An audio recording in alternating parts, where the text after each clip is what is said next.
Dans cette vidéo, nous allons voir la reproduction asexuée.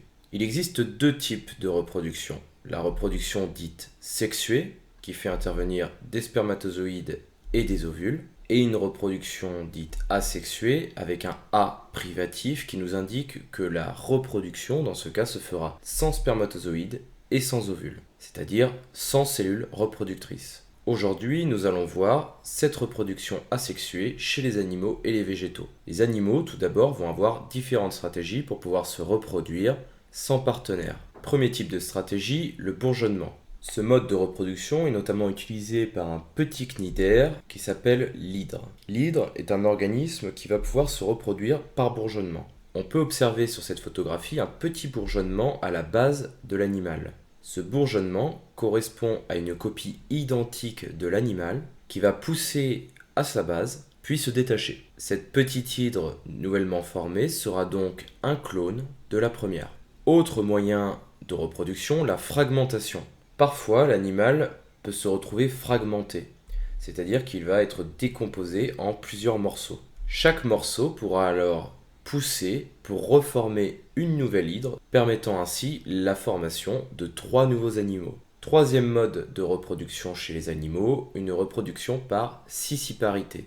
Dans ce cas, il va y avoir une division de l'animal en deux, qui permettra de produire 2 individus identiques au premier avant sa division. On trouve ce mode de reproduction chez les organismes unicellulaires. On voit donc sur cette photographie que 2 cellules se sont formées par la division d'une première, mais elles sont encore reliées par un petit bout de membrane entre les deux. Ce petit bout de membrane va ensuite se détacher, permettant ainsi de produire 2 cellules distinctes. Il n'y a pas que les organismes unicellulaires qui peuvent se reproduire par scissiparité. Certains organismes pluricellulaires peuvent également le faire, comme par exemple l'anémone de mer. Chez les végétaux, la reproduction asexuée est également utilisée. Dans ce cas, on parle de multiplication végétative. Premier mode de multiplication végétative, par stolon. Le fraisier utilise cette méthode.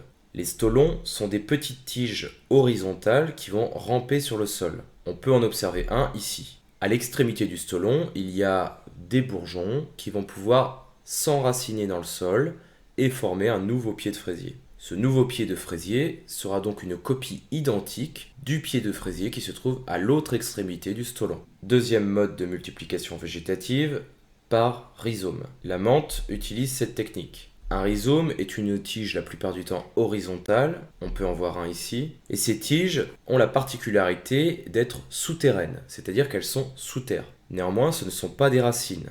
Ils ont la capacité de pouvoir s'enraciner et former un nouveau végétal. Troisième mode de multiplication végétative, la formation de tubercules.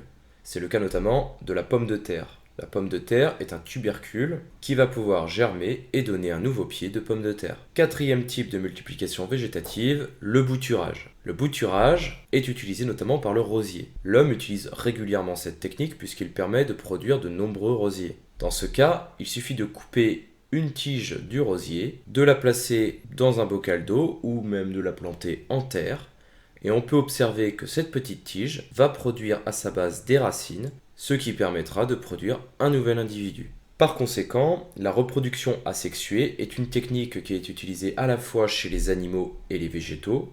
Elle est très efficace puisqu'elle permet une reproduction rapide.